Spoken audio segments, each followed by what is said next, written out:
Assalamualaikum warahmatullahi wabarakatuh. Perkenalkan, nama saya Maulana Ahmad Syakir Habib dengan NIM 0802024402. Nama saya Muhammad Jumat Dibahan Maca dengan NIM 08020549. Perkenalkan, nama saya Muhammad Fatah Farazi dengan NIM 08022026. Saya dengan nomor Nabil Rajab Rahman dengan NIM 0803052402. Oke, kali ini kelompok kami akan membawakan tema terkait asuransi. Nah, karena kebetulan kampus kami berdekatan dengan PT Manulife, jadi kami mengambil tempat untuk penelitian di Manulife Syariah. Nah, perlu diketahui bahwasanya PT Manulife ini memiliki dua produk, yaitu asuransi konvensional dan juga asuransi syariah, sehingga kami melakukan penelitian pada asuransi syariahnya, mulai dari bagaimana dasar pengambilan hukumnya, lalu bagaimana mekanismenya, lalu dan lain-lain yang mana kami rangkum dalam PPT berikut.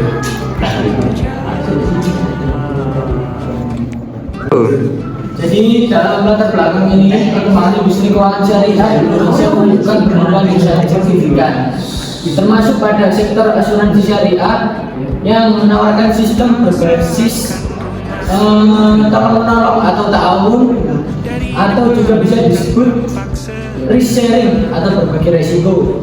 Dan Manulife Indonesia hadir sebagai perusahaan yang menerapkan sistem tersebut dalam asuransi jiwa yang berdiri secara mandiri dan melalui proses spin-off dengan mengintegrasikan prinsip-prinsip syariah dan standar profesional. Di selanjutnya yaitu dari yang pertama mekanisme operasional asuransi syariah, yang kedua struktur kelembagaan pada Manulife Syariah Indonesia, yang ketiga penerapan prinsip-prinsip syariah dalam operasional, yang keempat keunggulan dan tantangan dalam pengembangannya. Selanjutnya ada konsep asuransi berdasar ta'awun atau saling menolong antar peserta. Yang kedua dari sharing, risiko ditanggung bersama, bukan dikendalikan ke perusahaan. Jadi ketika ada masalah, ini ditanggung semuanya antara peserta dan lembaga. Akan jadinya baru dari sumbangan untuk membantu peserta lain, dan ada wakala berujroh perusahaan hanya sebagai pengelola dan mendapat fee. Nah, jadi sebagai pengantar, sebagai pengenal kita terkait PT Manulife Syariah, jadi ini adalah perusahaan asuransi dan jasa keuangan global yang telah beroperasi di Indonesia sejak dan resmi diawasi oleh OJK. Fokus utamanya ini mencakup solusi Manulife Syariah yang menghadirkan produk asuransi dan investasi berdasarkan prinsip keadilan, transparansi serta tolong-menolong, termasuk penyediaan santunan asuransi dan alokasi surplus operasional yang sesuai syariah. Melalui unit syariahnya, Manulife membantu masyarakat merencanakan keuangan masa depan dan perlindungan jiwa yang aman dari unsur riba, horor, dan prinsip, menjadikannya pilihan bagi nasabah yang memprioritaskan keberkahan finansial. Jadi pada awalnya produk dari Manulife adalah sebuah asuransi konvensional, asuransi biasa, tapi seiring berkembangnya waktu dan juga kebutuhan masyarakat akan adanya asuransi syariah, maka PT Manulife ini mengeluarkan sebuah produk, yaitu produk asuransi syariah. Oke. Jadi kalau di konvensional itu yang dilakukan adalah risk transfer, dalam artian peserta ini bayar, terus nanti diterima sama perusahaan, dikelola perusahaan dan menjadi milik perusahaan, dan juga untuk kepentingan bisnisnya perusahaan. Nah, kalau saya itu risk sharing, jadi dana asuransi ini berasal dari para peserta, lalu dikelola oleh perusahaan, tapi atas nama tetap punyanya para peserta, sehingga di sini nggak ada unsur riba ataupun unsur-unsur yang menyalahi, yang kontradiksi dengan unsur syariah. Oke, lalu. Jadi struktur kelembagaannya yaitu peserta, manajemen dan DPS. Dalam struktur kelembagaan serta sebagai pemilik dana perusahaan dan sebagai pengelola dan DPS memastikan seluruh kegiatan sesuai dengan syariah.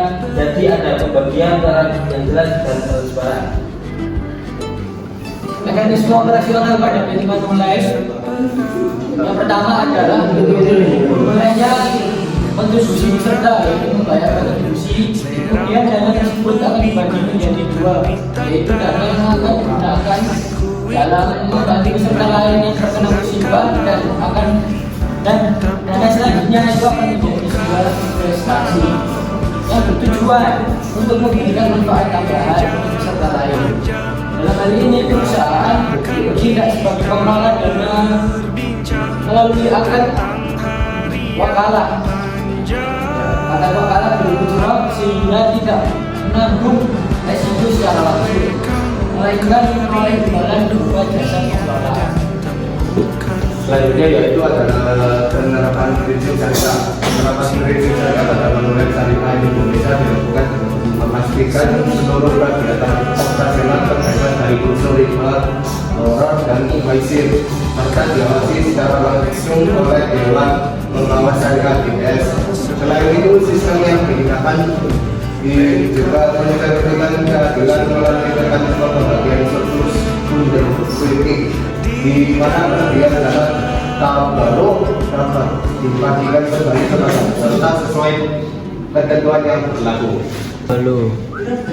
Sekarang ada tantangan dan keunggulan. Kelembagaan pada manusia syariah Indonesia memiliki keunggulan berupa transparansi dalam pengelolaan dana, sistem berbasis tolong menolong atau ta'awun, serta pengawasan ketat oleh Dewan Pengawas Syariah atau DPS, ditambah temukan standar global yang meningkatkan profesionalisme. Namun demikian masih terdapat tantangan seperti rendah literasi masyarakat, kurangnya pemahaman terhadap perbedaan asuransi syariah dan konvensional, serta tingkat kepercayaan belum optimal sehingga menghambat perkembangan ekonomi secara lebih luas.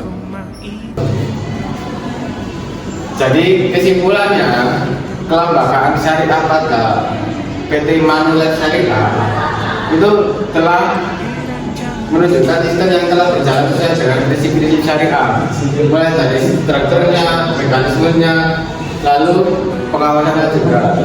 Sistem yang berbasis dalam menolong atau ta'awun dan juga transparansi menjadi keunggulan utama. Meskipun masih menghadapi tantangan literasi dan kepercayaan masyarakat, oleh karena itu diperlukan upaya penguatan edukasi dan pengembangan kelembagaan agar asuransi syariah dapat berkembang secara optimal. Nah, namun di sini ketika kami tanya-tanya pada Manulife Syariah ini, tantangan utamanya adalah kurangnya literasi masyarakat terhadap asuransi syariah, sehingga konsumen dari asuransi syariah ini masih minim, sehingga perlunya mengoptimalkan literasi masyarakat baik lewat edukasi ataupun pengembangan kelembagaan agar asuransi syariah ini dapat banyak konsumen. Mari. Sekian dari kami, apabila ada kurang lebihnya mohon maaf.